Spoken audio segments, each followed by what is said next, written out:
Bonjour à toutes et à tous. Aujourd'hui, nous allons étudier la troisième partie du chapitre concernant le modèle britannique et son influence qui va concerner la naissance des États-Unis.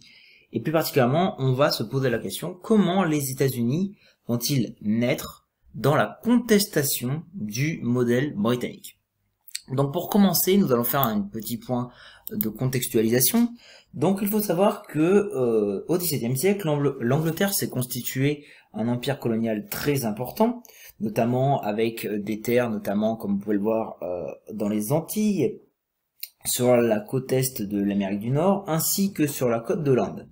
On notera que la présence en Amérique du Nord et en Inde s'accentue entre 1650 et 1713 et que l'Angleterre va se créer également, comme on peut le voir, des comptoirs en Afrique.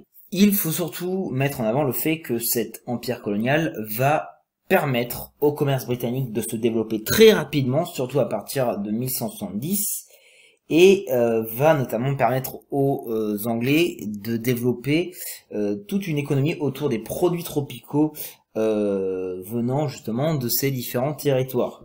Et il faut également noter qu'ils vont s'enrichir grâce à la pratique de la traite des esclaves noirs, contribuant au développement du commerce triangulaire.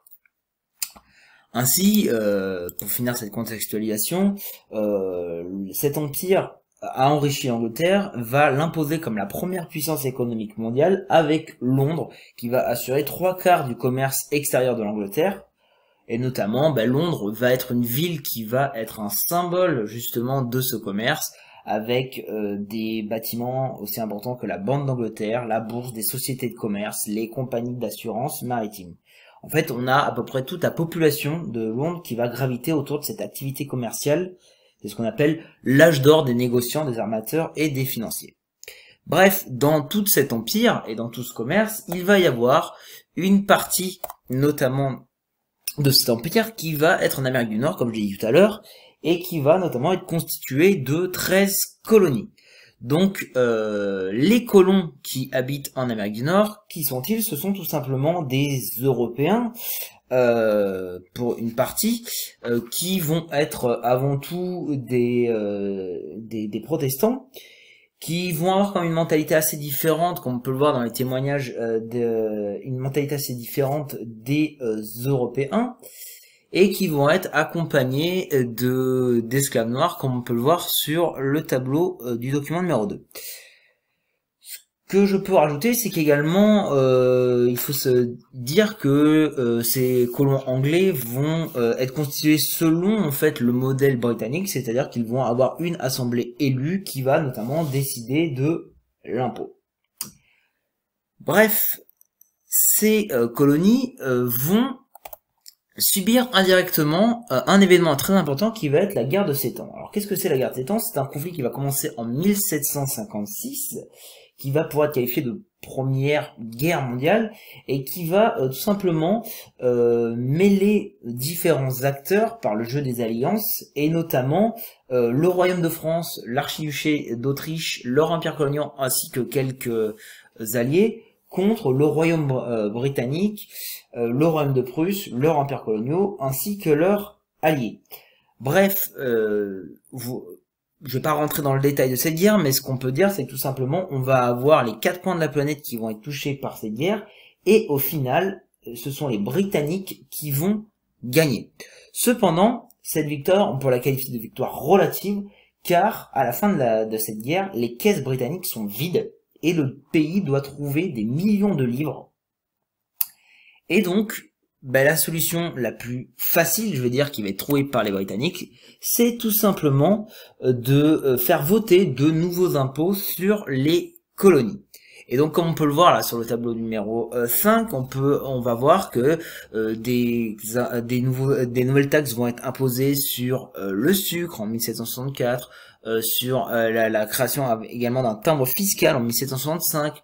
On va avoir des taxes douanières sur l'importation de papier, de verre, de peinture, de thé en 1777, et également le fait qu'on va donner le monopole de la vente du thé des colonies à la Compagnie anglaise des Indes orientales. Bref, effectivement, une multiplication en fait de ces différentes taxes.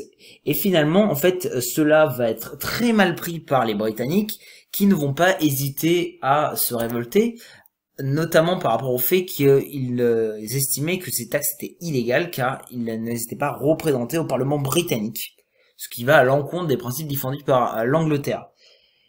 Donc ils vont en fait tout simplement protester au nom du droit anglais.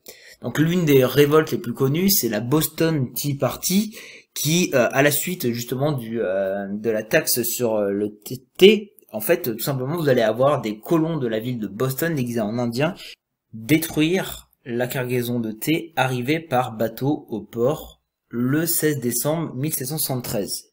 En réaction, les Anglais vont considérer que cet acte est absolument irresponsable de la part des Américains et donc vont envoyer l'armée pour un petit peu mater la révolte et vont faire passer de nombreux actes dits actes intolérables dans la population. Et donc cela va avoir pour conséquence tout simplement d'envenimer la situation et en réaction, vous allez avoir en 1773 les 13 colonies britanniques qui vont se réunir en congrès et décider de rejeter le pouvoir de l'Angleterre. En 1775, ils vont même aller plus loin, ils vont créer une armée de colons qui va être menée notamment par le général Washington pour justement essayer de lutter contre les Anglais. Et en avril 1775, alors que des centaines de soldats anglais tentent d'arrêter les principaux chefs rebelles lors de la révolte qu'on appelle la révolte de Lexington, les insurgés vont réellement se soulever contre les Anglais et c'est ce qu'on va noter comme étant le début de ce qu'on appelle la guerre d'indépendance des États-Unis. Donc pendant un an, on va avoir des insurgés qui vont toujours être menés par Washington, qui vont affronter les troupes anglaises dans des grandes villes comme Boston. Puis la situation va à nouveau évoluer en juillet, notamment le 4 juillet 1776, avec la déclaration d'indépendance des États-Unis, qui va être signée par les représentants des 13 colonies réunies en congrès à Philadelphie. Donc, qu'est-ce que c'est cette déclaration d'indépendance? C'est tout simplement un texte dans lequel les 13 colonies veulent désormais être considérées comme des États libres, débarrassés de la tutelle britannique. Et donc dans ce texte, ils ne vont pas hésiter à mettre en avant le fait, tout simplement, qu'ils vont avoir le droit à l'insurrection et vont reprocher le fait que le traitement colonial de la part de l'Angleterre est illégal. Également, ce qui est assez intéressant, c'est que on va voir le fait que le droit à la liberté et à la recherche du bonheur vont être mises en avant. Donc, ce sont des théories qui ont été mises en avant par John Locke. Et donc, effectivement, on va voir que ces droits à la liberté et au bonheur vont être mis en avant pour justement revendiquer la liberté. Et donc, pour aller assez rapidement sur cette guerre d'indépendance, la situation va évoluer à partir de 1778, puisque Benjamin Franklin va obtenir, alors on en reparlera un petit peu plus tard, mais il va obtenir une alliance avec la France. Donc le roi Louis XVI va envoyer une armée de 6000 hommes et une flotte pour soutenir les insurgés à partir de 1780. Notamment, vous allez avoir une personnalité qui va se faire remarquer, c'est le marquis de Lafayette, puisque ce dernier, aux côtés de Washington, va notamment contribuer à l'une des victoires les plus importantes lors de cette bataille. C'est la bataille décisive de Yorktown en 1781. Et donc tout simplement, l'apport des Français va aboutir à la victoire des Américains, victoire qui va finalement être actée en 1783 avec le traité de Paris, durant lequel les Anglais reconnaissent l'indépendance des États-Unis. Et donc à partir de là, il a fallu mettre un nouveau système politique qui va être la République fédérale. Donc durant la guerre d'indépendance, il faut savoir que les États insurgés avaient décidé de former une confédération, c'est-à-dire une union entre États qui s'associent tout en conservant chacun leur indépendance. Sauf que en 1787, on va se rendre compte que ce système est jugé inefficace et insatisfaisant et qu'il est urgent de le modifier. Ainsi, en 1787, les représentants des 13 colonies vont à nouveau se réunir à Philadelphie et vont décider de créer une nouvelle constitution qui va notamment s'appuyer sur les idées des philosophes des Lumières.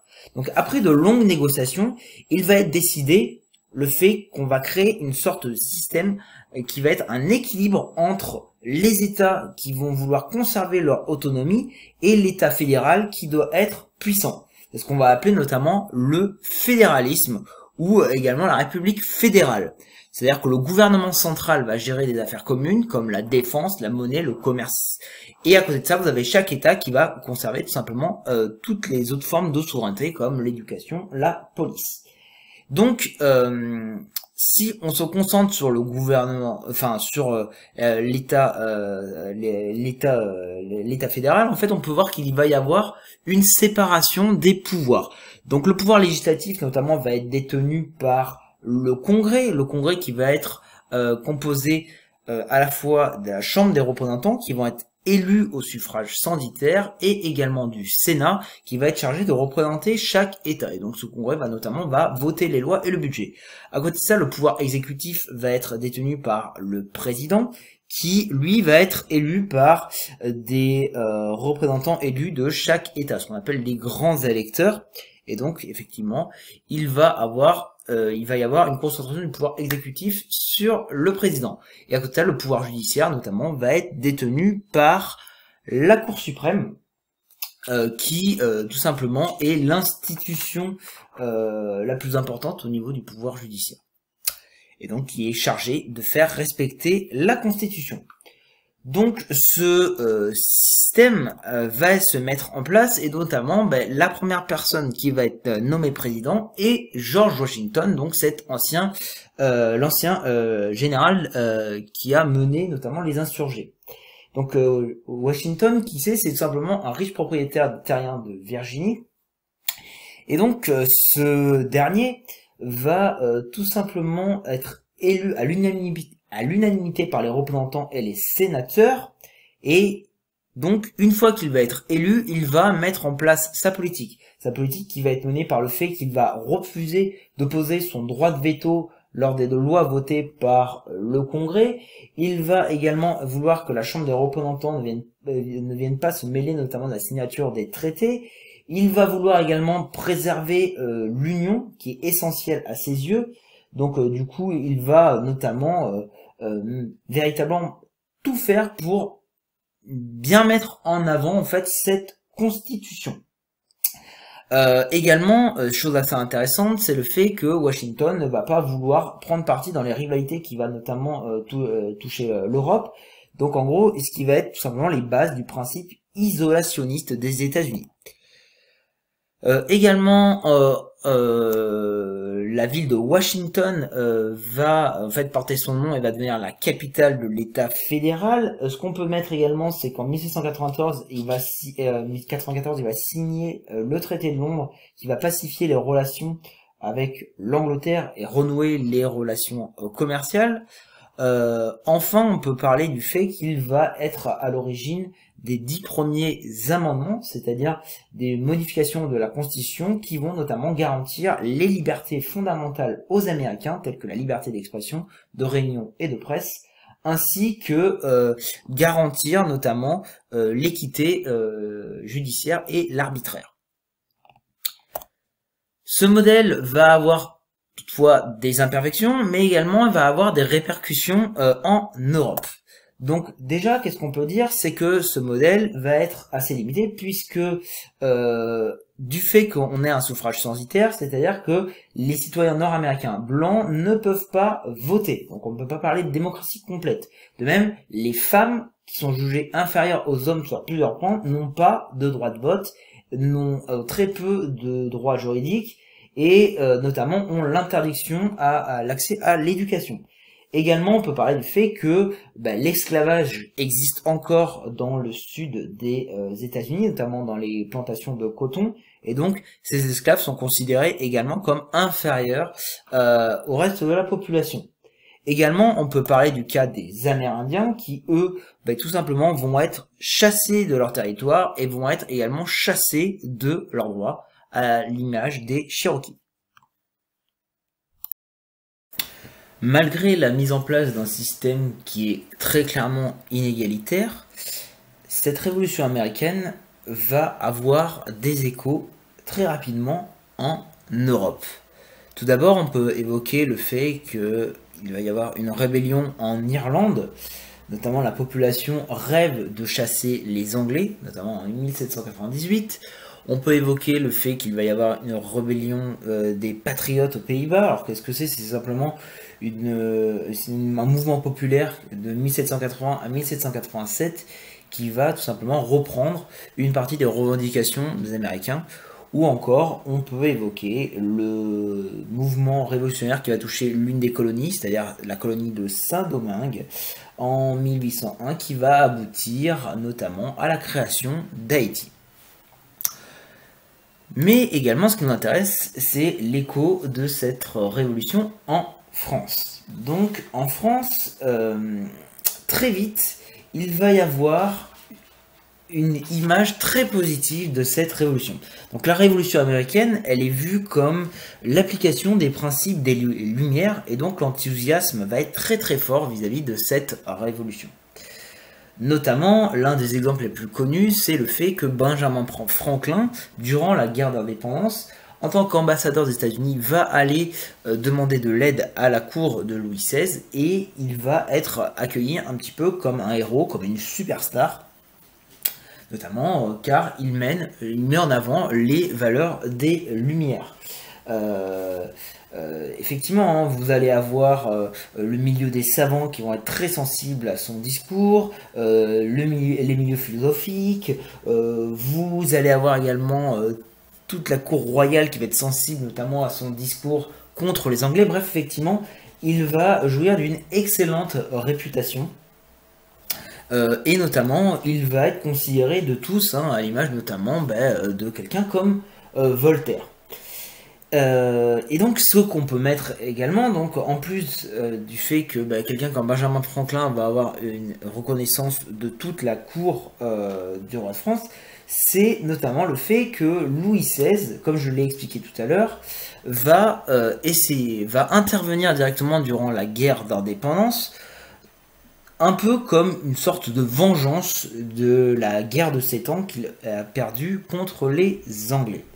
Donc Louis XVI va bénéficier d'une image très positive lors de cette intervention en Amérique. Le temps d'un temps, cela va lui donner l'image d'un roi qui est ami des libertés. Cependant, de l'autre côté, vous allez avoir le fait que cette guerre va être extrêmement chère. Et la guerre va nuire considérablement aux finances publiques et la dette du royaume va exploser. Donc le roi et sa cour vont devoir trouver très rapidement de nouvelles sources de revenus et augmenter les impôts, ce qu'une grande partie de la population, vous en doutez bien, va refuser.